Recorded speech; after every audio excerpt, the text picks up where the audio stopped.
Hello. Oh, hello. And welcome to the Comic Queens podcast. I'm Alex. And I'm Annie. And today we are extremely excited to have you here to join us on a journey to explore some of the stories that I've been extremely keyed into recently, which are the Mafia stories. This is definitely one that we're doing for you. I mean, I love a good Mafia romance, but you are in your Mafia romance moment. Yeah, this is my phase that I'm going through right now. And part of me wants to say it's not a phase, it's a lifestyle. I feel like every time I'm finding a Mafia story, it's just an automatic add to the list. And I'm so willing to start it so quickly.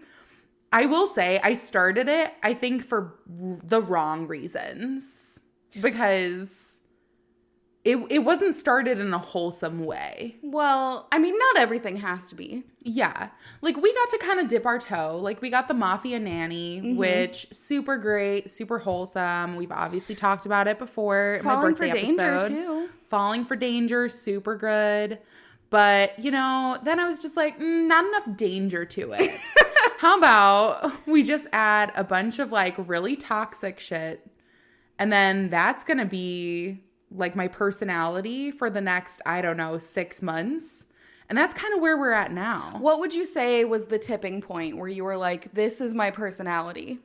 Roses and champagne, which is where we're starting today. I swear that was not even on purpose. Wasn't on purpose.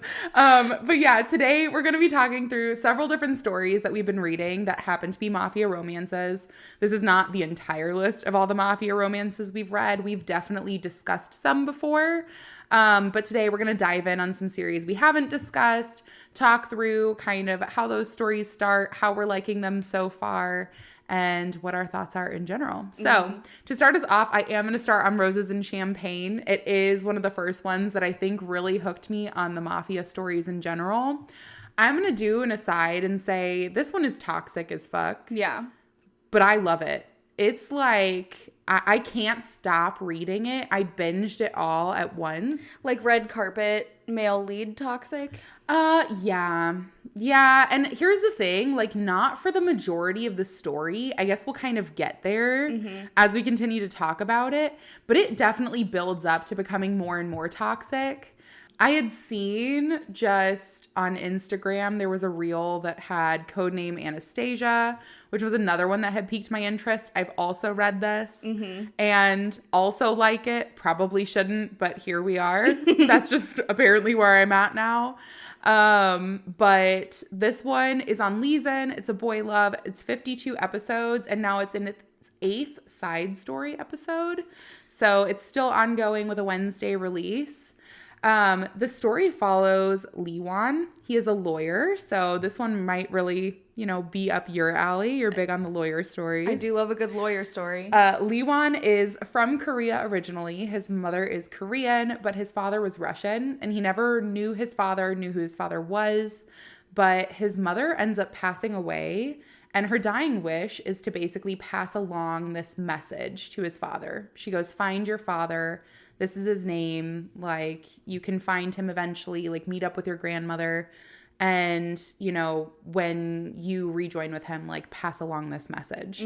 And so, kind of just to, have that catharsis and that peace, he ends up going to Russia to find his father, moves in with his grandmother, and then he ends up kind of helping a family friend along the way who is having some struggles with their business.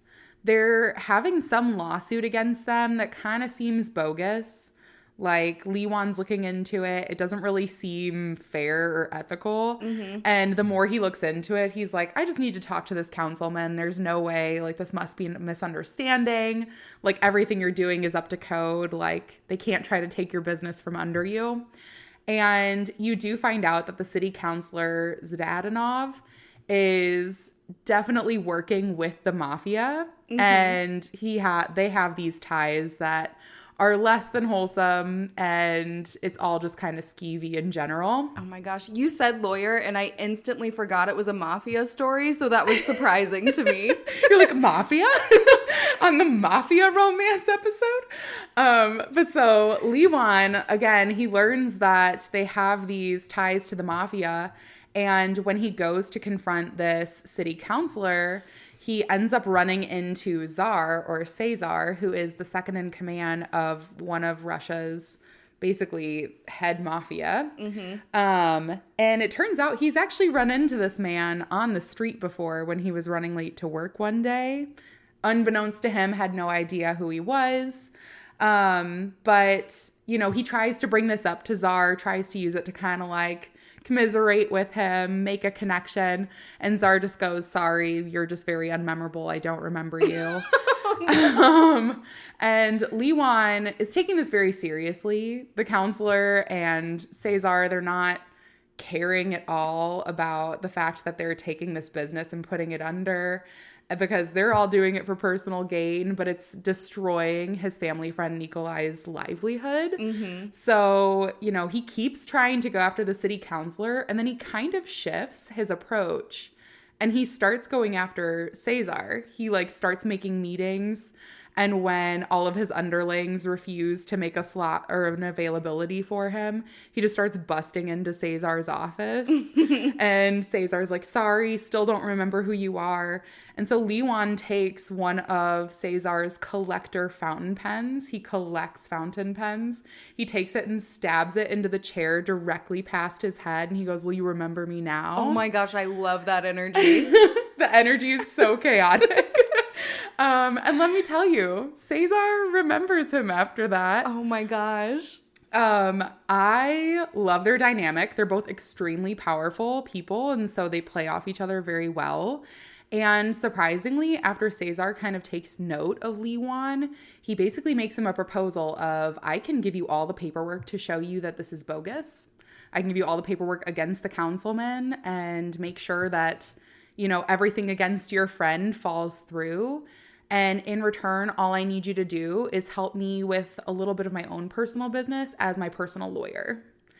And he's really confused. He's like, you literally are in one of the head mafia. I know that you are. I'm not stupid. You have lawyers. You have connections already. And you kind of learn that the reason Caesar wants to work with him is because he does have connections, but he doesn't trust the people close to him right now. So he's trying to make connections with other people. And as they start to make these connections, it kind of makes Caesar's inner circle a bit more tumultuous. Everyone's paying more attention to how he's bringing in outsiders, and it makes him look a little more suspicious. And, you know, they kind of try to overthrow him, kind of a situation. And in the meantime, he's growing really close to Li Wan, who really doesn't have any ulterior motives, and it's kind of a healthy relationship for Caesar. I will say, I'll leave it off at that because I don't want to give spoilers to this one. I loved reading it, but I will forewarn, I did not see it getting as toxic as it did. Yeah. As badly as it did. So fair warnings, there are trigger warnings, and it's for a reason. Yeah. Later on through the story. So as a reminder, it's a story about the mafia. It seems somewhat realistic. I love that they're both kind of powerful characters. I mean, I haven't read this one yet, but you've piqued my interest. I love them. The dynamic is great. I love them so much. The side stories, beautiful. I just can't wait for even more. It's kind of one of those ones I hope never ends. Yeah. Because they just butt heads for the rest of forever, and it's my favorite. It's kind of enemies turned to lovers that are still kind of enemies, and I love that. The novel of this can be found on TappyToon as well. I've seen it on there. I didn't know that. Yeah. See, I've started dipping my toe in TappyToon, which we'll get into, because I am actually talking about a few on TappyToon today. Yeah. But I haven't read any of the novels on there yet. Well, I would start with that one if you like it. I might have to. So tell me about some of the ones you've read. Okay, so the first one that I read is Miscreants and Mayhem. I picked this one because it is from the same creators as Taming the Tiger, Brothers Without a Tomorrow. So this one is on Leeson. It's a completed series, 71 episodes, and it's a little wild. There's a lot of problematic themes in this one. Okay. How about you just lay it on me? Should I just like get it out of the way? Yeah. First? Let's just rip the bandage off. So it's basically stepfather, ex-stepfather, and ex-stepson. Okay. And that's who the relationship is. Now, let me tell you about the story. Okay. Now that I've gotten the cat out of the bag. Was the cat a grandma? The cat was a grandma. It's out on its own now. But so we start off and we meet Namu. He's the older member of the relationship. And he is in the mafia. He is high up, but not like respected. He's respected in some ways, but like not respected in other ways. Like lower level, but still kind of in command, kind of? No. So you'll find out like about his relationships. Like he's got a very interesting dynamic, but basically he had a stepson named Pilgyan, and he has been out of his life for a long time. And you find out that there is a guy who is attacking all of these mafia people. And with a hammer. He's just like going around like beating people to a pulp with a hammer and trying to get information on Nanmu. And so everyone is kind of like, what's going on? Why is someone trying to get information on you? And so they're trying to hunt this guy down, and they find this guy who is a part of their mafia called Doyak, and he has gotten information. He's like, okay, Pilgyan is going to be here. They don't know it's him at the time, but they're like, the attacker is going to be here. We need to go there now. So they all head there, and they find out that it's Pilgyan, and he comes up and he's like, oh, hi, Dad. And instantly goes up to him and kisses him.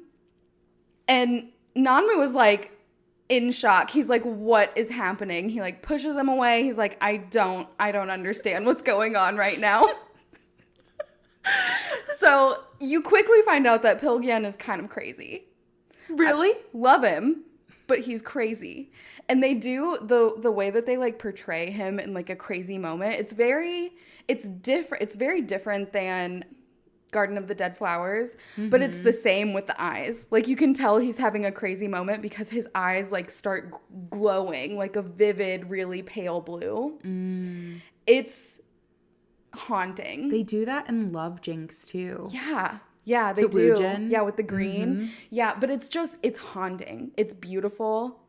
Yeah. I love it. So they end up like going, like leaving in a car. They just take him. They're like, oh, it's you. And so they take him with them. Yeah. And it turns out that Pilgyan is actually the son of the director, like the head director mob boss. What? So he's the second son. But still biological son. Biological son. Of the head of the mafia. Of the head of the mafia. That Namu works under. So this is where we have to get like our board with the red strings out. Because so Pilgyan is the child of the director. Okay. But doesn't consider that guy his dad, correct? No, because he had not met him for a long time. Okay. So he's the son of the director and Hiran. Hiran is his mother. She was a mistress of him. So he's not like, like full royalty if we're thinking of like a bloodline. Okay. Like he's the quote bastard of the family. So it turns out that Nanmu had an affair with the mistress. After the director was like done with the mistress, he ended up having an affair with her. And the director finds out about this affair and like very explicitly says like, you have, used my mistress. Now you have to pay back in kind to the entire mafia. So basically the director just says like, you have to have sex with every single henchman and executive. You have to of the hoe mafia. yourself out, basically. Yeah, pretty much. Because, like, you have taken my, like, what's mine is what he's saying. And so now you're mine to do what I say. Yeah. So he starts. Gross. Yeah, it's disgusting. So this, like, is all happening. This is, you know, in the past. This is a flashback that we see. And in the middle of it, like, he ends up fighting back. And the director is like, okay, you fought back. You can't do that. Like, this is your punishment. Mm-hmm. Now your punishment is going to be worse. And then you find out that he is the kind of adopted son of the director. So the director has 2 children. Pilgyan is the second son. And Jae-woo is the first son. And then he has Namu, his adopted son. Namu and Jol-hyo and Kang-ho. Those 3 are, like, adopted from an orphanage into the family. But they're also his henchmen. So, yeah, they're, like, underbosses. Okay. But they're, like, sons, basically. Yeah. And so he refers to... This is messy. It's so... This is, like... It's so messy. Like, you could... There's so many different lines that you could go with. So it's just very messy. So what ends up happening is the other 2 who are his, like, from the orphanage adopted brothers, Jol-hyo and Kang-ho, they go with him when he's being reprimanded for not following through with his punishment. And they say, okay, we will, you know, take his punishment with him. We want to stick together with him. And so they end up coming up with this punishment where now he just has to have sex with those 2. And this has been going on for years now at this point. And I feel like that's worse. yeah, I have to stress, none of them are really related. But do they have to be? But do they have to be? No, I mean, no, it doesn't make it better. But I don't know. It's just a mess. Sloppy. The whole story is a mess. But, so anyway. And then Pilgyan was like, well, why do his brothers get to sleep with him and not me? I'm his brother and his son. Yeah. And it's a mess. But, so you see kind of why Pilgyan is a little crazy. I mean, he doesn't have the best role models. He comes in and he's like, I'm going to seduce my dad. Not his biological dad. Not his biological dad.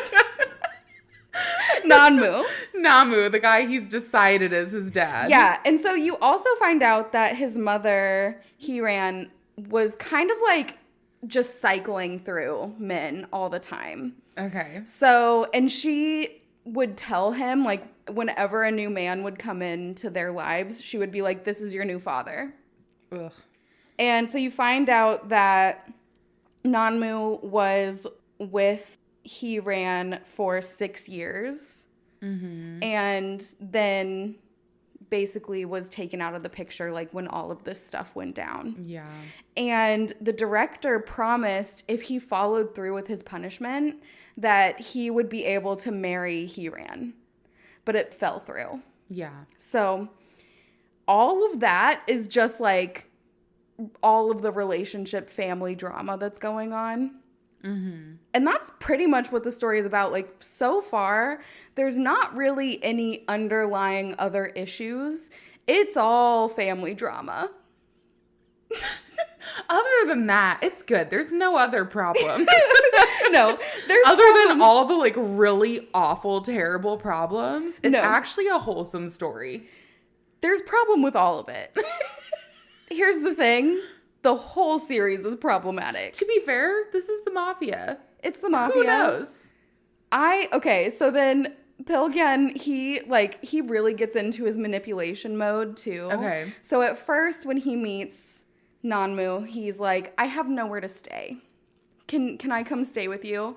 And Nanmu is like, you're wearing very nice clothes. If you're gonna lie better. Mm-hmm. And so tells him to go on his way, gives him money, and is like, if you don't have anywhere to stay, go find a hotel. So he goes back to his house. He's got his girlfriend there at his house.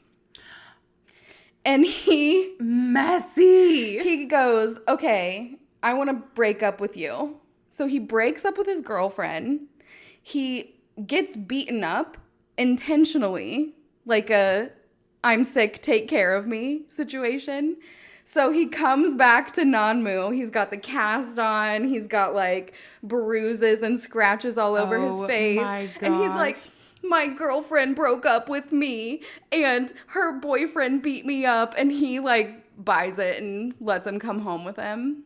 And then he does the whole like, I can't eat, will you feed me thing? And like just totally taking advantage of this. Absolute manipulation. Yeah, like you see, he is really like manipulating all of these situations. What a schemer. The director wants him to date another, high up person, like a politician or some executive of a company. Mm-hmm. His daughter is interested in Pilgyan, and he is like, absolutely not. I'm not interested at all. I'm not even going to pretend that I'm interested.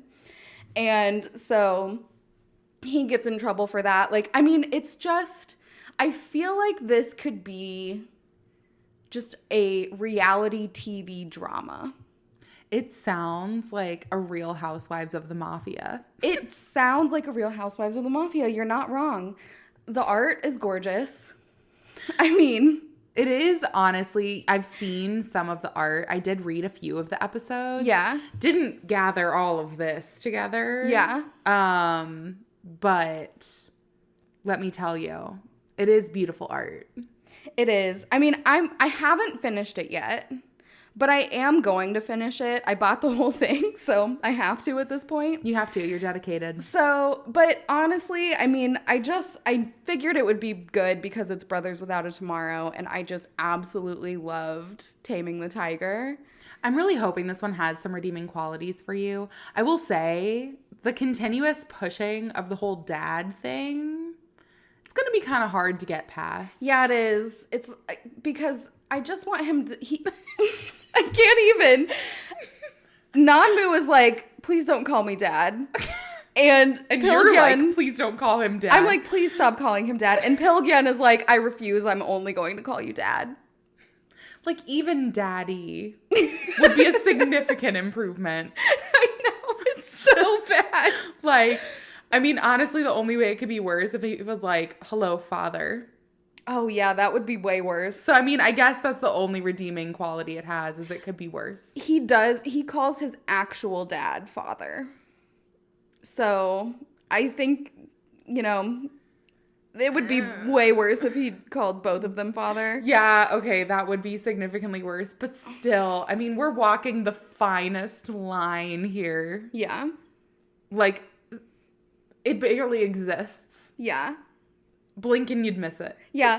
And it's hard to ignore. Like, here's the thing. I feel like with some stories, there's some stuff you don't like. There's plot lines that you're like, ugh, I don't like that.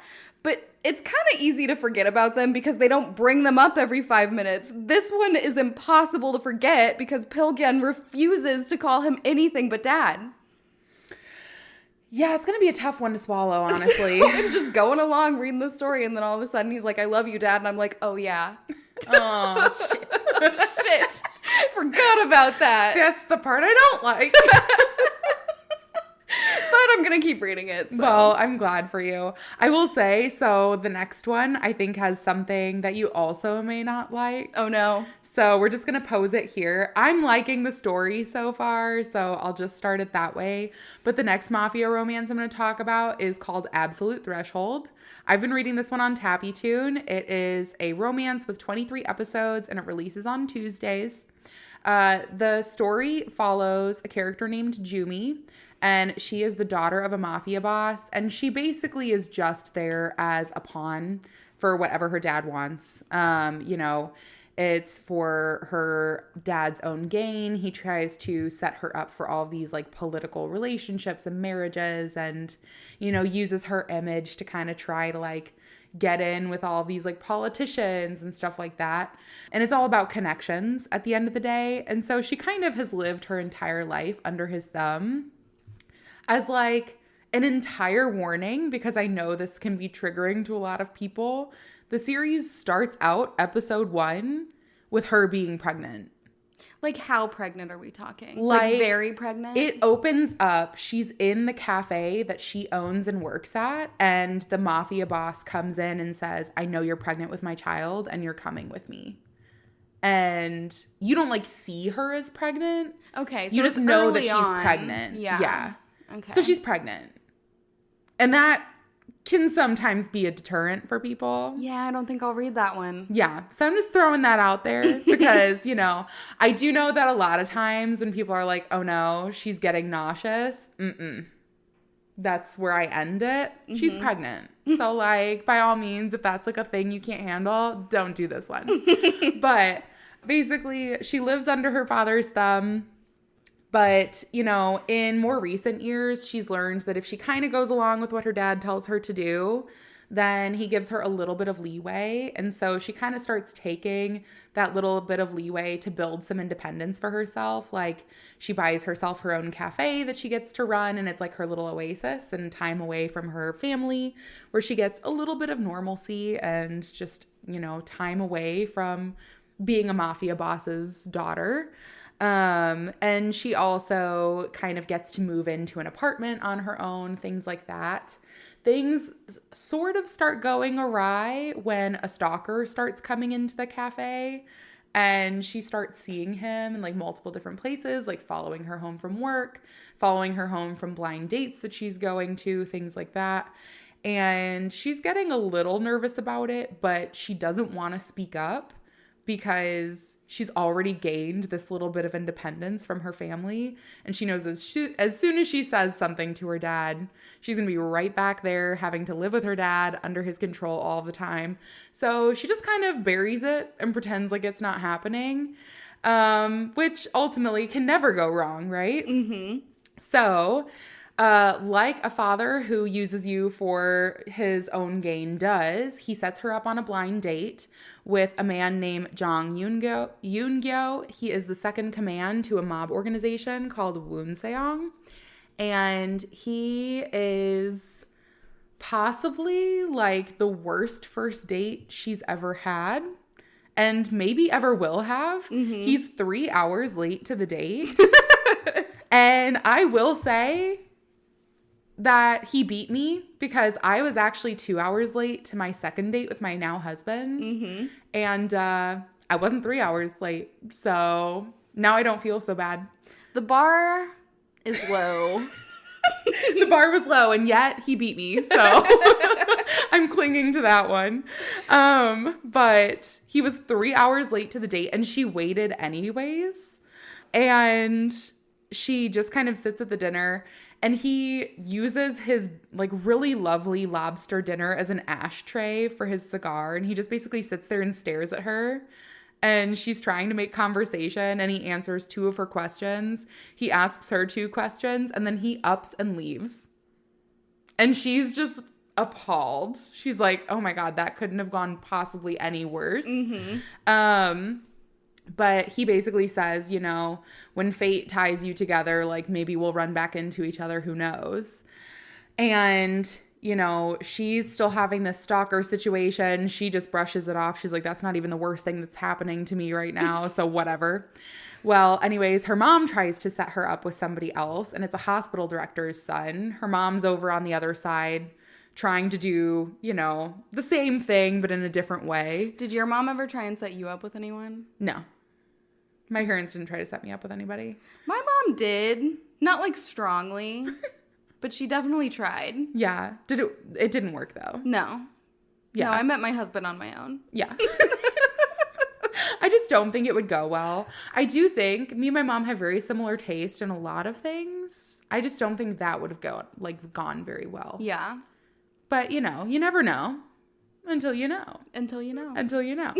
So the mom tries to set her up with a hospital director's son for her own personal gain again. And the date honestly is going pretty well, except who should walk in but her father and Jang Yoon-gyo, who are eating now at the same restaurant. And the father sees this and is extremely embarrassed because the daughter didn't follow up on the date. the dad Why really would wants she? her to. Well, the daughter didn't communicate what happened. Oh. And he's really trying to push for this marriage because he wants their side of the mafia and Woo Seong to join forces. Are the mom and dad together? Yes. Okay. So they're not communicating either if they're not trying to set up different people. No, all political arrangements. So the dad kind of like ushers her over and is like, whatever the fuck you're doing, you're coming over here now. So she has to leave her date and ends up going to sit with her dad and Jong, who she basically has to say, oh, we had such a nice time. And she's at this dinner with Jong. She's trying to instill confidence in her father that the date went fine and everything. And Jong's like, well, that's interesting. You never reached back out to me. Kind of throwing her under the bus. And when he realizes that she's on the outs with her father, Jong offers to drop her off at home. And when he does, the stalker is actually waiting on the staircase for her at her apartment. So she runs back down the stairs and runs like directly back to Jong. And she's like, the stalker's here. And he sends his underlings to go and catch this guy. And she's like, I need somebody to like, please stay with me. Like, I don't know what else to do. So he does. And they end up drinking together and having a one night stand where she gets pregnant. Like, almost immediately. Does he ash his cigarette in any of her meals? He does not. Okay, good. He doesn't. Now, here's my aside, right? I liked this one. However, they did one episode so far where it's from Jong's point of view. And let me tell you that I don't know if it was the translations or just the wording in general. But it really took me out of the story for a minute because the way that he talked about like their intimate time together, total ick. Yeah. Like new ick found, absolute turn off. I was like, no one would say this in real life and I don't like it at all. So I just kind of like moved past that as quickly as I could. Yeah. And then the rest of the story has been fine so far. She's found out that she's pregnant and she's kind of trying to keep it under wraps. And she's now having like positive interactions with Jong that have been somewhat forced again by like close proximity of her dad, like trying to get them together at like similar events, things like that. But Jong is like genuinely looking out for her and like her best interests. So does anyone know that she's pregnant other than Jong? As of right now, no. Okay. So we'll see what's going on. Yeah. But even as of right now, like in the story, I know it opens up to him knowing that she's pregnant. Yeah. But he really doesn't have a clue right now. He's kind of just being nice to be nice. Yeah. So we'll see how things continue. Honestly, he's a total red flag, but it's kind of my thing.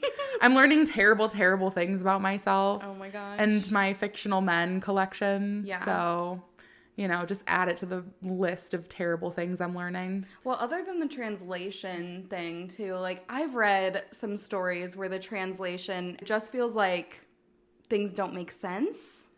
That wasn't this. It was just, no. I thought about actually taking a quote and reading it out loud, and I was like, I don't think I can actually say that out loud. But it did really take me out of it. Yeah. But I have, like, since caught up. It didn't take me out of it fully. I still like the story. Yeah. I'm still going to continue reading it. And it is different than a lot of the other ones that I'm reading right now. So I do like that aspect, because it just kind of switches it up. You know, it's different. You know, nice to throw something in the mix. A little sprinkle. Yeah. The one that I have next is also different. It is a comedy, and it is like the short form comedy, basically. It's on Top Us. There are 42 episodes. Unfortunately, this one hasn't been updated since 2017. Oh, no. So I don't think that it's probably going to update again. It's not a completed series either, but it's really cute. So basically, did I even say the name? I don't think so. It's called... It's a lot of buildup. It's a lot of buildup. All the Drum roll, anticipation. please. It's called Sunshine Mafia. And basically, it's about this mafia family. It's like this guy and his henchmen. And he finds out that he has a son. And so his son comes to live with him. And all the henchmen are like, did you kidnap a child? because he doesn't look like They look nothing alike. They look nothing alike. And so to like prove to everyone that he didn't kidnap the child, they take him to the doctor to get a DNA test, and they find out that it is his biological child. So all the henchmen are like in on this. They're like, okay, we're going to help out. They're like trying to come up with like a babysitting schedule. And these, like I'm saying in short form, there's probably like 4 panels per episode. So it really is short form. It's like really cutesy art, very sunshine. And so basically it's just going on these little things of like, it's kind of slice of life comedy. So they are all reading like a parenting 101 book, trying to figure out like how to raise this child. How old is the child? He's in school. Okay. I would say probably 2nd, 3rd grade-ish. Okay. And so he's in school. When he goes to school, he's like, starting a new school because he's been relocated. And he goes in and they're having like a, what do your parents do kind of career day. And he's like, well, my dad shoots people. So then they have to come in for a parent-teacher conference. I'm sure that wasn't awkward at all. Yeah, the mafia boss and his henchmen all go in and like intimidate the teacher, basically. Not even trying to. They just go in and they're like, yeah, we heard that we needed to come in because you needed a parent-teacher conference. And you can just see the realization on the teacher's face of like, oh. And so then he's like just backtracking, saying like, no, your son's great. Like, I just wanted to tell you that he's great. I love those too. It's so funny because kids really are just unhinged and they say the wildest stuff where it's just like, yeah, my parents, they do crack, and it's because like there was a crack in the wall. Like, have you seen those videos where it's like of what the kids told the teacher versus like what they were actually talking about? It's so funny to me. Because that teacher was probably like, oh, they probably meant like does like photo shoots or something. And then they came in and it was an actual mafia boss. Yeah. That poor teacher. Yeah. And then so like they go on, they are showing him how to make a bento box. They're Christmas episodes where the kid is like getting them all matching Christmas sweaters to wear. They're looking up Christmas cakes to make. And it's just like super, super cutesy. I really liked this one. It's short. It'll take you no time to read. And honestly, even though it's incomplete, like I still think that it's worth reading. Yeah. Because it'll take you no time, and it's like, it doesn't feel like it needs an ending just because it is that short form. Yeah. So, yeah, I like it. Oh, it sounds so cute. Oh, I love it. I'm going to have to read that one just because the premise is adorable, if for nothing else. So the next one I'm talking about, not so adorable. This one does have me gripped for an entirely different reason, though. So hopping right into it, we're talking about Wet Sand. This one is a boy love drama on Tappytoon with 58 episodes. It releases every 10 days on the 10th, 20th, and 30th of every month. And let me tell you, there is a character in this series. There is something about him that just has me in a chokehold. Like, I look at him, I'm like, I am rethinking everything I ever thought about neck tattoos. Like, this man could steal my soul. This is not the first time you've said that about a neck tattoo. I know. Mafia romances have been really bad for my health. Like, just in general. I'm like, how do I propose to my husband to, like, maybe get a tattoo? Not, like, a neck tattoo proper, but, like, maybe one that, like, creeps up a little bit. Yeah. Onto the neck, Like, maybe a snake that's, like, wrapped around. He does have a snake tattoo already. Yeah, so like the end of the snake is on the neck or something. I mean, we'll find something. Yeah. We'll find a way. But this one is so, so good. The story revolves around Ian. He is a former member of the K-35 Mafia. And I say former member, but it's pretty loose. He kind of hops in on these odd jobs. Usually it's kind of hopping in with some drug deals, things like that. They're usually a little bit smaller scale. because he has a debt to pay off before he's officially able to leave the mafia and kind of relocate himself, start fresh, etc. But the K-35 Mafia is a gang that's actually known for being one of the most inhumane of all of the Korean mob organizations. And so it's not to be taken lightly. Ian has had an extremely dark past. He's really kind of trying to want to put it past him. But to be honest, it's been a part of his life for his entire life. Mm-hmm. Like, he grew up around this. He had a terrible childhood. He grew up with a mom who was addicted to drugs. And, like, he's really never known another life other than this. Mm-hmm. So, you know, there's kind of that scary situation of how do you leave behind everything you've ever known, even though it's terrible for you. On top of that, like, he's paying off this jail protection payment plus interest that he owes the mob from when he got arrested for doing a job recently. And he's just very determined, like, I'm paying this off and I'm done. He does have an intimate relationship with the second in command. His name is TJ. And TJ is the one who has me in a chokehold. I'd just also like to point out his birthday is extremely close to my husband's. And again, that neck tattoo is criminal. Like, we did not have to do that to me, but we did. So here we are. But they are lifelong best friends. They grew up in this mafia together. And they are not just best friends. They have an extremely physically intimate relationship as well. So it just kind of adds to the difficulty of leaving everything behind. Mm-hmm. You see Ian kind of going back and forth on, like, whether or not leaving is the right thing to do, because he does have genuine feelings for TJ, even if they are kind of conflicting feelings. Mm-hmm. They're not always feelings of, you know, care as much as more obligation. And so there is kind of that power struggle along with everything, but they do have just the understanding of one another that goes along with it. And they're kind of the only people that understands each other in their lives. It's like a devil you know situation. Exactly. So, in my actual notes, I said it should be illegal to look as good as TJ does. So, you know, I think we made that point. You know, I don't think it's clear. Maybe you should expand on that. So anyways, TJ is also obsessed with Ian. So it goes both ways. But TJ is obsessed with him to the point that it becomes very obvious he doesn't want Ian to leave. Mm-hmm. And he's kind of fighting to find ways to make Ian stay in the background. Is he manipulating? Yeah, pretty hardcore.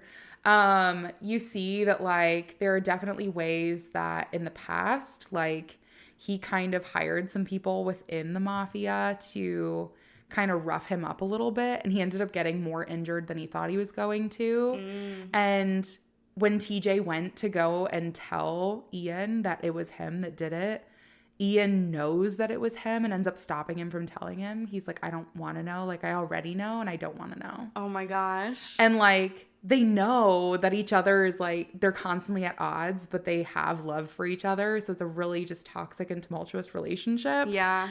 But Ian is really struggling and he really wants to try to get away from the possessiveness that is being in a mafia and is being in this relationship. And so he starts to kind of get a taste for that because he moves into a new apartment, relocates himself as just a way to see if he can get any distance for himself. Mm-hmm. He ends up seeing a waiter, like, down below at the restaurant across the street, and the waiter finds him extremely attractive and accidentally, like, snaps a picture, even though he was just, like, trying to zoom in to get a closer look at him on the balcony. And that's where we meet Joe.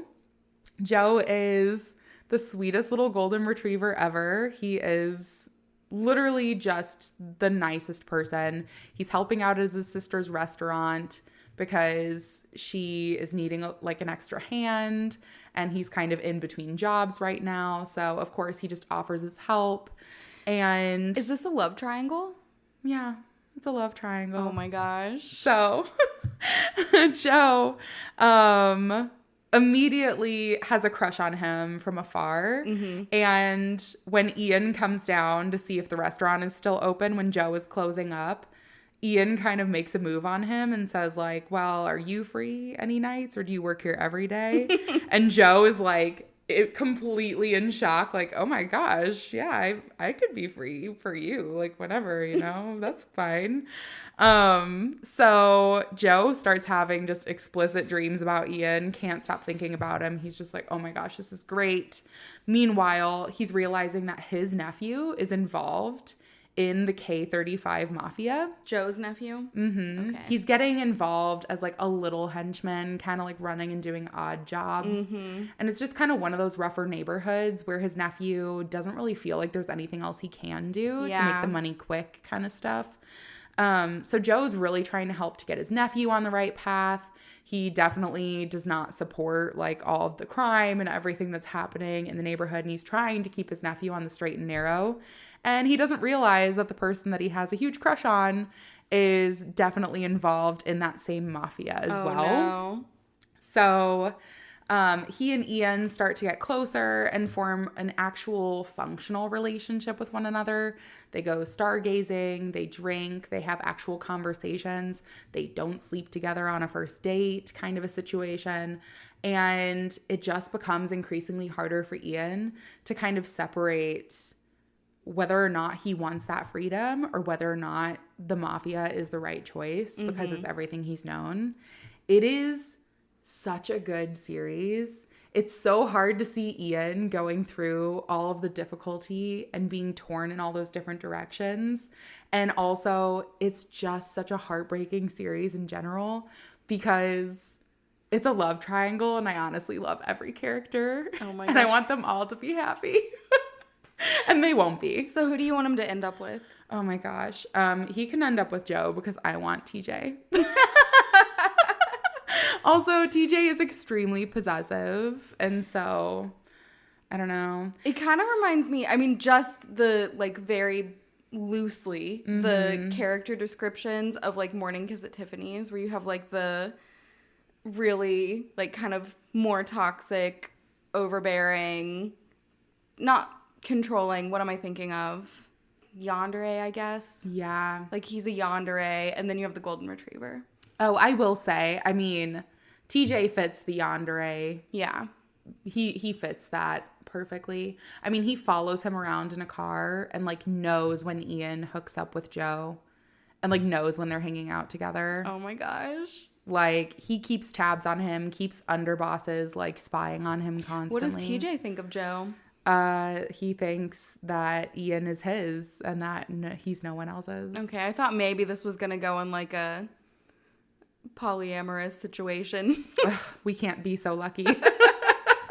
We can't have it all, Alex. We can try. We could try, but we can't have it all. But honestly, it is such a good series. The drama of it is great. I think you'd love it. And the character design is great. The art is beautiful. The color palette really just fits the mood. So I do love that. it really just chef's kiss. I love this one. It sucked me in and those 58 episodes went by like it was absolutely nothing. Oh my gosh. Highly recommend. So many mafia stories to read. So many. I had to dwindle down such a long list to only talk about these ones today. So, well, another one you can add to your list yes. is Midnight Poppyland. This one is on Webtoon. There are 129 episodes. So I am not completely caught up, but it's on hiatus. So I do hope to get caught up before it comes off of hiatus again. Do they know when it's coming back? Let's see. It doesn't say. So no, we don't know when it's coming back, but that's okay. I've still got a lot of catching up to do. So this one is about Poppy. So she is a young professional working at a publishing company, and she has come home to visit her boyfriend, and she walks into her boyfriend's apartment and finds him cheating on her with another woman. Ooh. So, and the other woman is like very kind of trashy about it. Like, oh, well, now we don't have to tell her, like talking about her like she's not even there.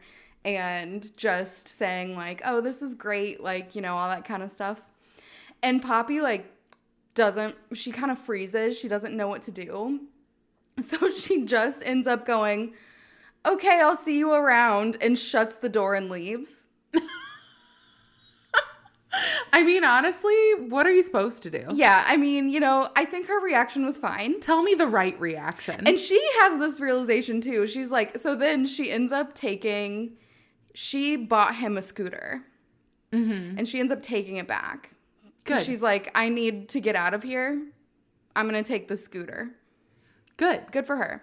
So she's riding along. She's having this like moment where she's like, man, I wish that I would have thought to say something. Like, why did I just leave? And she's going through it and she's like, well, I guess it's not that bad. Like, what else was I supposed to do? So she's like having this moment for herself. Mm-hmm. While she's contemplating all of this, she's driving down this road. It's like a dirt road. There's a pebble in the road. And she flips the scooter. Oh, no. Which I have done that on a bike. I've done that on a bike. How old were you? Oh, embarrassingly old. Okay. I was like 22. Oh, okay. I was in 4th grade. Yeah, no. Okay. Grown adult. Well, so was she, so it's fine. Okay. So she flips over. She ends up in these bushes. She's got this assignment that she's been working on. It's an interview with like a chef. Mm-hmm. And she's been working on this, so all of her papers go everywhere. She's trying to gather all of her papers up, and she finds a bloody shoe. And she's like, I hope that's chocolate. Because, blood kind of turns brown. So she's like, I hope that's chocolate, not blood. I'm just going to leave. So she gathers as many papers as she can. There's still papers all over the place. Okay. And she just kind of runs away. Okay. Scooter's totaled. Scooter's gone. She, talks to the scooter. She's like, I'll come back for you, I promise. So then she goes to the train station. She's buying a ticket to go back to the city where she works. At the same time, we get another perspective. We get Tora. He's the male lead. And he receives a text from a guy named Goliath, who you find out later is a childhood friend. They both are in the mafia. Goliath has done something against the mafia. So he is on the outs with everyone. Okay. Tora's the only one who has put any care into him at this point. Mm-hmm. When Tora's trying to find him, calling all of these different people saying, I think something happened to Goliath, they're all good. Mm-hmm. He deserves it. So he's trying to figure out what happened. So he got a text from Goliath saying I need you to come here right now. I'm in trouble. And then he finds the bloody shoe and he recognizes that it's Goliath's shoe. Mm-hmm. So he sees all these papers around it and he saw Poppy leaving. So he knows what she looks like. He thinks that she's connected to Goliath because they were both in that same area. Wrong place, wrong time. Yeah, wrong place, wrong time. So he collects this paper. He has the most important piece for her. So that sucks. Yeah. Then we find out that Goliath had a journal and people want this journal. Don't know why, but it's that's what they're looking for. Okay. Everyone's looking for this journal now. So Tora's I think Poppy has this journal. So he goes to the train station and is talking to the ticket person and saying oh, my friend came by and she bought a ticket, but we got separated and I just need to know where she was buying a ticket for so that I can go meet her. And so he kind of distracts the lady. She's like, yeah, maybe I'll tell you if you give me your number. And so he gives her a fake number. It turns out to be for a sausage making company. He gives that number to 3 different girls throughout the thing. And then it cuts, this is an aside, but it cuts to the sausage people, the sausage making people. The sausage people. And it's a husband and a wife who are making this. And she's like, did you take an ad out in some like weird magazine or something? Because we're getting so many weird calls from young women. It's all just like, he just like, when he gets an unwanted advancement, he like gives out this sausage number. It's very funny. Well, I have a feeling somebody has done that with my phone number. I get so many people thinking that I'm different people than I actually am. Yeah, maybe. I don't know. But I'm not a sausage factory. Well, you know, I feel like your number would be easy to do that with. Yeah, maybe. So, but anyway, so he does that with this ticket lady, but she tells him where Poppy went. Okay. So he goes to find Poppy. He's like, is this your paper? She's like, I don't know what you're talking about. And he opens it up and shows her and is like, this is your paper. I saw you. So she takes the paper back and kind of runs away, gets on the train. Oh, and she's also like, so because she fell in all of these rocks and stuff, like her shirt is torn, her jeans are torn, she got blood everywhere. Yeah, she's got like blood everywhere, but her shirt is torn so bad that like you can see her bra, like just not the greatest look. So she's tied it together. And so she gets on the train and he is like talking to the tech guy for the mafia and saying, hey, if I give you someone's picture, can you get information on them? I need her ID. And he's like, yeah, it has to be a good picture from the front. So he gets on the train to try and take her picture. And as she's turning around so that he can take the picture, her shirt just breaks open. So he takes the picture. It's like fully just bra out, surprised face.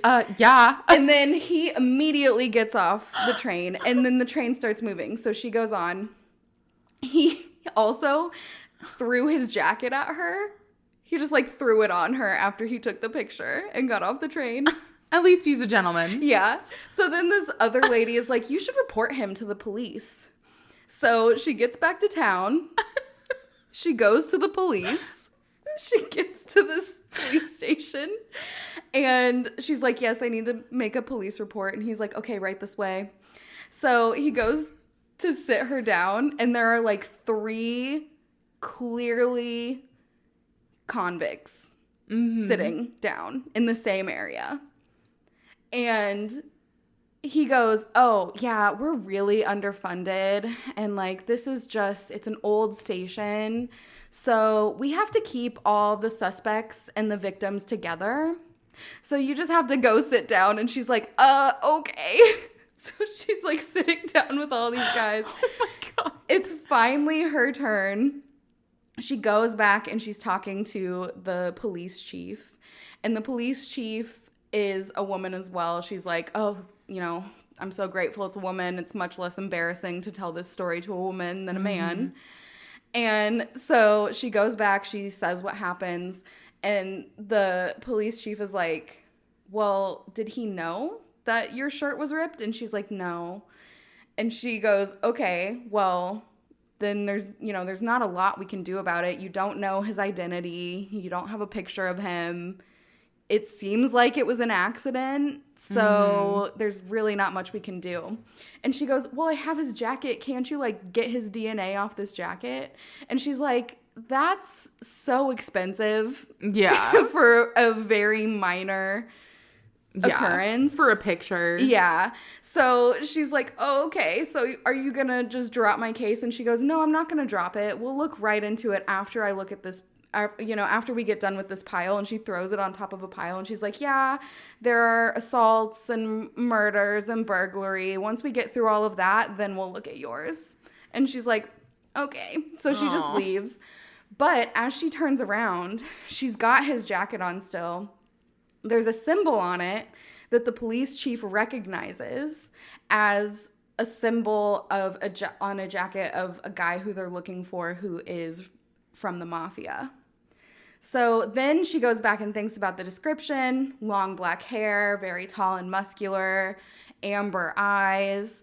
And she puts 2 and 2 together that the guy that she ran into that took her picture is in the mafia.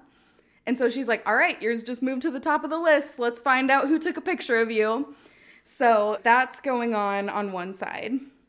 after she leaves the police station, she goes and finds a cat in a tree, and the branch is about to break, and she's like, oh my gosh, I have to go rescue this cat. So she gets up on the broken branch to try and rescue the cat. And he just happens to be walking by too, because he's come to the city to follow her there to get this notebook back. Which she doesn't have. She might have, because there were papers everywhere. So what I think is that she has it and doesn't know it. You know? But we're not there yet. One of those situations. But she doesn't know she has it. Yeah. And that's just my theory. But anyway, so he sees her doing this, and he goes, and she's like falling out of the tree at this point because her weight plus the cat was just too much for this already broken branch. So she falls out of the tree. He catches her and doesn't want her to see who he is because she'll recognize that he took the picture, and she wants her to know, or he wants her to know, like, as little as possible. So he just pulls the strings of the hoodie so that she can't see and, like, ties it together. And she's like, could you please let me out? I'm kind of stuck here. And, you know, they work that out, whatever, they move on. So she goes back to work, and she has to present to this guy, Mr. Lamb. He's like a big wig, and he's got a ton of money, and he might invest in their publishing company. And she has to go present to him. She's like a first year working at this publishing company. It's her first time presenting, and they're sending her off to do it alone. This like, poor girl. This is awful. So she goes to this restaurant to meet with this guy, Mr. Lamb, and she's 3 minutes late, and he's like, I almost called my chauffeur because you're so late. So she's like, I'm so sorry. And so they go into this restaurant. He spends an entire hour just talking about himself and like all of his great businesses and all the things he's gonna do, and she can't. She's like, oh, but could you please listen? I just want to try and he doesn't let her get a word in at all. So then he eventually is like, okay, I'm gonna go to the bathroom. And so he goes to the bathroom, and he finds two guys who he's got another meeting with, and so they take him out of the restaurant. He just leaves with them. She sees that those two guys were with Tora, and they were talking, the three of them, and Tora's not with them at the time, but she saw that they were with Tora. So she thinks that they are like, you know, she doesn't know that Tora's in the mafia, but she knows something's kind of off. Yeah. So she's like, oh my gosh, he must have been kidnapped. So she tries to follow him. She's calling his secretary and like over and over and over repeatedly. And she finally gets a hold of the secretary, and she's like, oh my gosh, I think Mr. Lamb has been kidnapped. She ends up meeting up with Tora, and Tora is like taking her around town and like trying to find him. And the secretary is like, I don't know what you're talking about. He's with me right now. And so they had the meeting. Like, he just left. And she just jumped to conclusions that he was kidnapped. Oh, my gosh. This girl. I love her so much. The secondhand embarrassment for her. So we move on from that because she just has to. She's like, I don't know what I'm going to do. I never got to give my presentation. Oh, my God. So she's trying to figure out, like, how can I meet up with him again to give this presentation? I feel like there are bigger fish to fry here. There might be. Who knows? So that's, like, all going on for her. We see from Tora's point of view, he has had a rough upbringing. You kind of get a little bit of background of how he got into the mafia. He, again, was adopted by a mafia boss. And he has... like, the mafia boss's son is, like, they grew up together, but he's the, Quince is the son, and he's treated, like, really well. And Tora is, like, the, like, like, what, I don't know, the, not a mad dog, what is it? Like, the, no? I don't know. I don't know. Okay. I don't know why. The only thing that keeps coming up to my head is ugly duckling. No. Ugly duckling. Quack, quack. Quack, quack. No. So he is like, he's the bodyguard. He's the muscle. Yeah. So you see that Quince has been like fucked over by a company. You don't know what's going on. And you see that he calls Tora and is like, I need you to come here right now. So he goes, and Tora and Quince are in this building, and you see Tora like holding this director down on the table, and everyone else is just like staring like we don't know what to do. And then you see that Quince comes in. He's like, he ends up just saying, I just want you to know that you didn't fire me. I fired you. And that's like it. But then he has his, so you find out that he's a writer. Quince is a writer, and he's working with this publishing company. It's a different publishing company from Poppy's. Oh my God. So you see that he has this big realization where he's like, oh, and by the way, like, you may know me as QB Nokio, but my name is actually Quince Bethuman. And then they're all like, because they know that that's the mafia. So then he's like, oh my gosh, I'm so sorry. We would love to work with you. So you see like all of that going on. Like there's multiple storylines going on. So Poppy ends up reaching out to Tora, and she wants to ask for help with trying to get Mr. Lamb, like another meeting with Mr. Lamb. And so she's like, hey, can we meet up? And he's like, yeah, let's meet up at this bar. So they go. It's a bar that's owned by the mafia. He's like all dressed up, looks really good in his suit. And you see she shows up in jogger pants with like flats and this like really cute sweatshirt that says, can't someone else just do it? If that isn't my kind of girl, I don't know what is. So, but she's looking around, like all of these really, really nicely dressed people are all around her.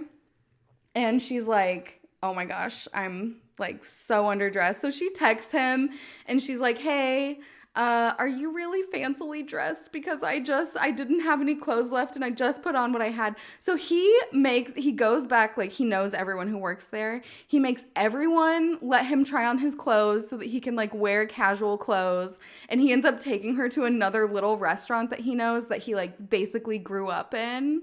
And so they go and they eat their sushi and it's super, super cute. Aww. And you see that this, though, is when he finds out that she made a police report against him. And he gets a little upset about it. And so he gets up to leave and she ends up going to chase after him. Then, like, they kind of talk it out, and she's like, you know, think of it from my point. Like, I had no idea who you were. You took a picture of me basically with my bra out. Like, what if that got out? That's going to ruin my professional life. You just have to think about it from a female's point of view. Like, it's different. Yeah. And he kind of, you know, relents a little bit, but he is more reserved now. It's kind of taken a hit to him because he already doesn't trust people. You see that, like, the mafia boss did not treat him well. Basically, the flashback scene you see is he locked him, like, basically in a cellar for the weekend and left him there as a punishment instead of taking him to the beach with the other son. And so just really sad. Like, he just does not trust people. And so this has, like, really damaged his trust. Not that he's been given much of a reason to. Right? So then you see that he says, you know, I'll still help you find Mr. Lamb. And in exchange, I want to come to dinner at your apartment. And at first I was like, oh, he wants to have dinner with her. But then I was thinking, like, he wants the notebook. He's looking for the notebook. He's looking for the notebook. So that, like, I won't go any further. I know I've been talking about this one forever, but I love this story. It's really like a rom-com. It is so funny. Like, there are just so many moments that I was laughing out loud. Poppy is hilarious. Tora's super, super sweet, but, like, also, like, broody, and I love him, and he's beautiful. Aww. It's a great story. I love it. I'm adding it right now to my list. Yeah. Because honestly, I'm all about the mafia comedies. Yeah. I think that's such a fun, like, twist to, like, Mafia's not supposed to be funny. I know. And the fact that it pairs so well with comedy is makes absolutely such a great so comedy. fun. You're going to love her too. She's so cute. I love it already. And she's just trying her best. I know, it sounds like she's really just trying. Yeah. And honestly, go her. Oh my gosh. She's succeeding in my eyes. Well, honestly, we're keeping the comedy train going because the last one I have to talk about today is also a comedy. It is called Killer Crush. It's a boy love comedy on Leeson. It's 72 episodes and it releases every Sunday. And let me tell you, it is another one that has me laughing out loud constantly. Mm-hmm. I love this story so much. I've gone back and forth on whether or not I really consider it a mafia story. And I do, mostly because it's kind of like Hitman versus Mafia is the main storyline. Mm-hmm. And then it's a romance on the side as well. So the story follows Tayman. He is a trained killer. And he works for a small organization that is going after the mafia and bigger mafia organizations to try to get rid of terrible organized crime. And so it's kind of funny because double-edged sword, like he's also in a crime organization, but they're kind of like vigilantes because they're trying to, it's like lesser of two evils kind of a situation. But the story opens up, he's talking about how as a trained killer, you're basically an actor. You're just trying to figure out how to put on all these different faces and all these different roles and take on all these different positions. And then after your job is done, you disappear into thin air. And then you have to go back to like your just base model of yourself and hide and blend into plain sight. He's a chameleon. Yeah, he's a chameleon. So, he's sitting there like that. He's like, I have to infiltrate all of these different mafia members. So I have to be able to mimic what they're doing, all of this. And, he's pretty proud of the work that he does. He's been doing it for like 14 years, I think they say. Mm-hmm.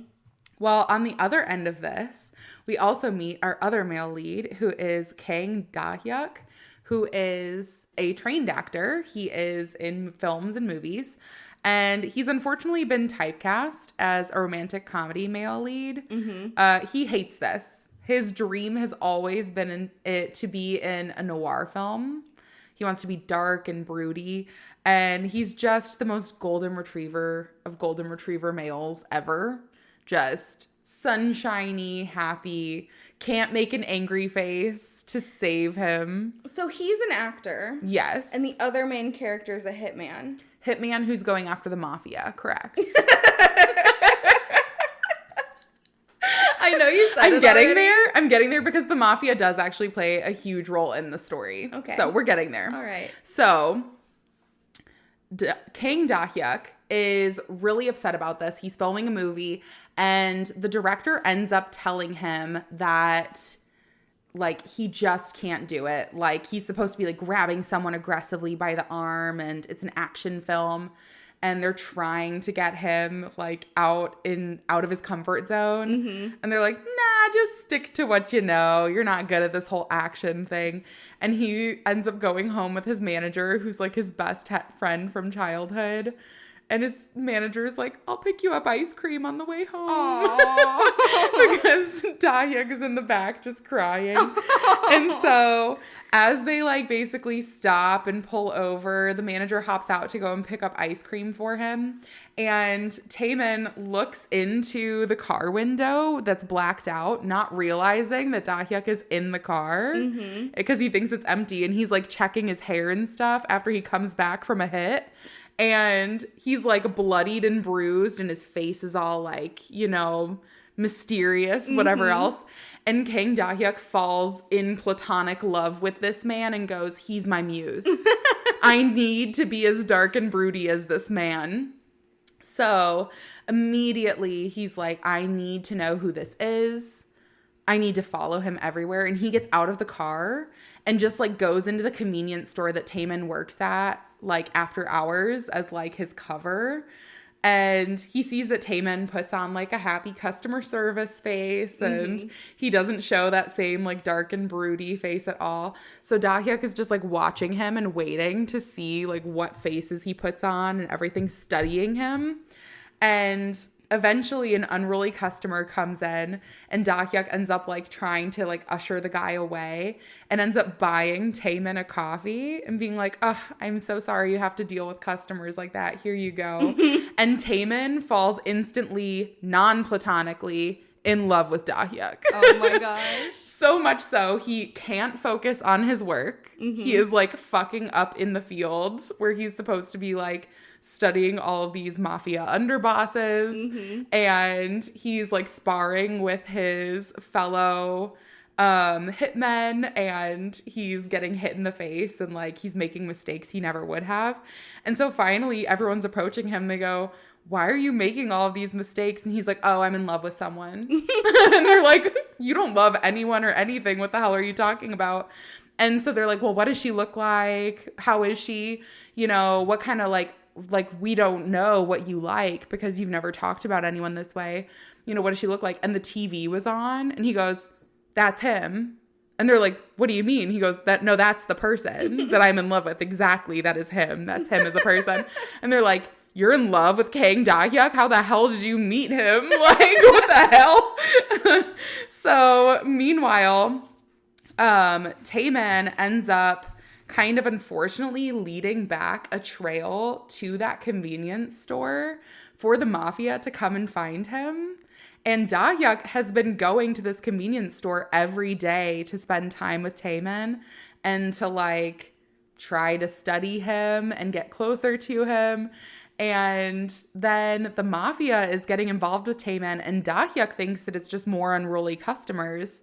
So now he starts getting involved, trying to get these people to leave Taemin alone, thinking he's this poor innocent store clerk and that he can't possibly protect himself. And so Da-hyuk is like, "Punch me, don't hurt this poor store clerk. I love Taemin." So he doesn't know he's a hitman. He doesn't know he's a hitman. He thinks he's just a store clerk. He thinks he's just a store clerk.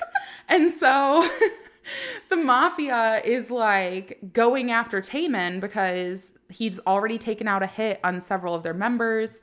And they're like, "We know that it's somebody who has like this build and everything else." And they're scoping the place out.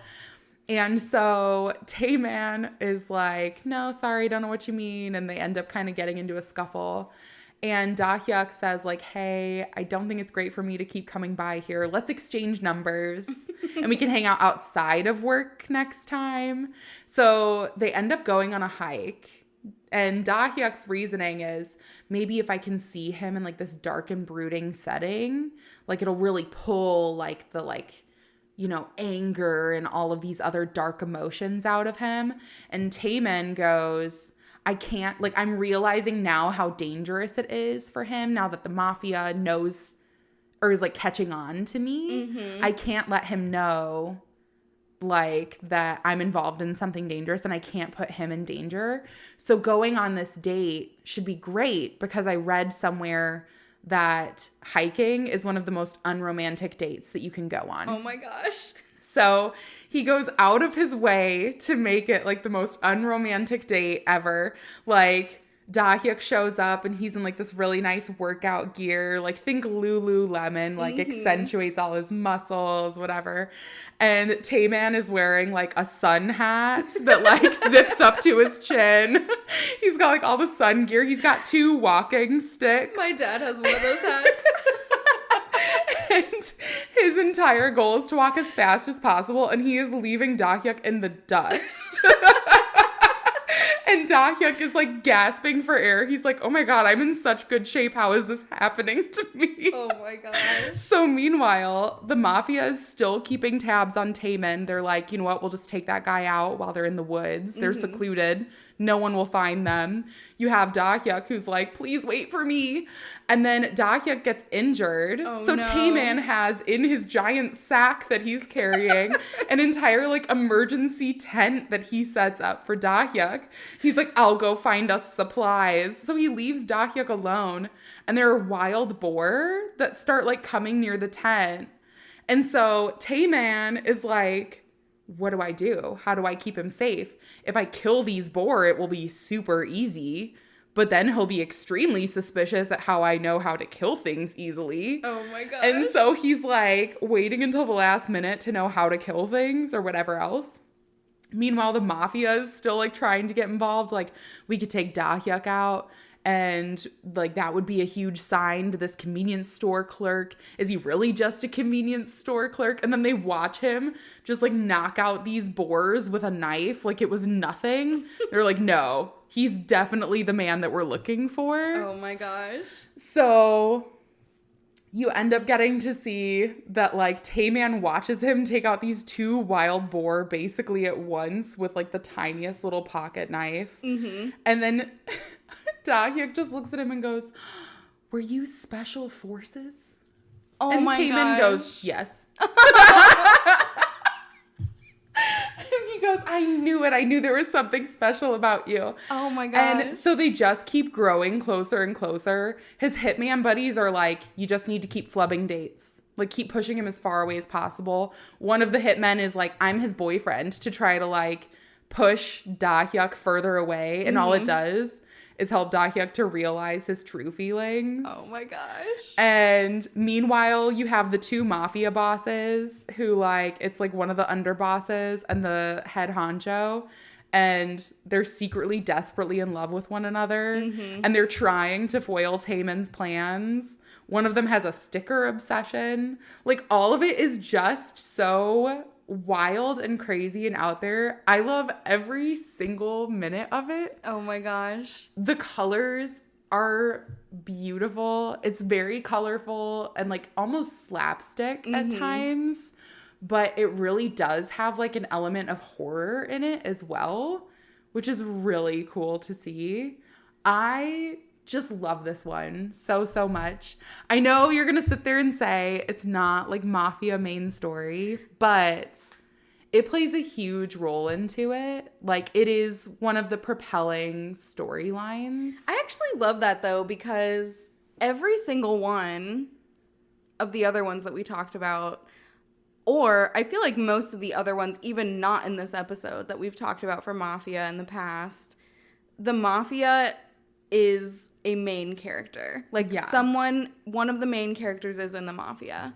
So, like, having it be more adjacent, like, still a major part of the story, but, like, not from their perspective, I think is just really fun. Yeah. It's fun to see how, like, these basically, like, one commoner gets involved with the Mafia, like, unbeknownst to him. Yeah. And, you know, then you have the hitman who's trying to protect the commoner while also being in love and his head is entirely clouded. I do love an oblivious character, too. I love it. I love their relationship together. The way that their relationship forms is so sweet. Mm-hmm. And honestly, like, Tayman's love, like, for as emotionless of a character as he's portrayed, like, he has just the truest feelings for Dahyuk, and it is the sweetest thing in the world. Oh my gosh. I love a character that looks super grumpy and is secretly just super sweet and mushy on the inside. It is just perfect. It sounds like a grumpy sunshine. Yeah. Now, I will say, I do think that this series is coming to a close soon. Mm-hmm. I think that's kind of why the hiatus is coming up. So they're kind of prepping for the end.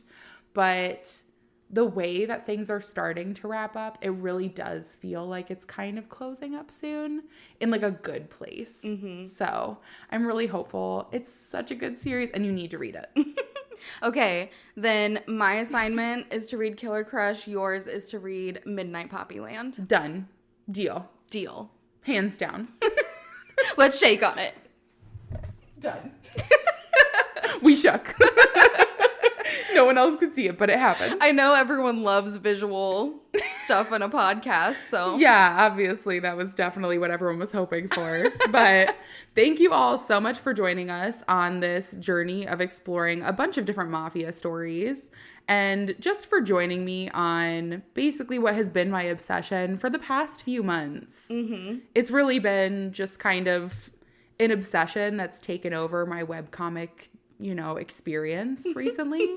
So I'm glad I've gotten to share some of the titles with you all. If you have any Mafia romances to suggest to me, do so, because I will definitely read them. Alex might read them also, unless there's a pregnancy scare, and then maybe not. But also, thank you all so much for listening to us, and looking forward to talking to you on the next one. Goodbye. Bye.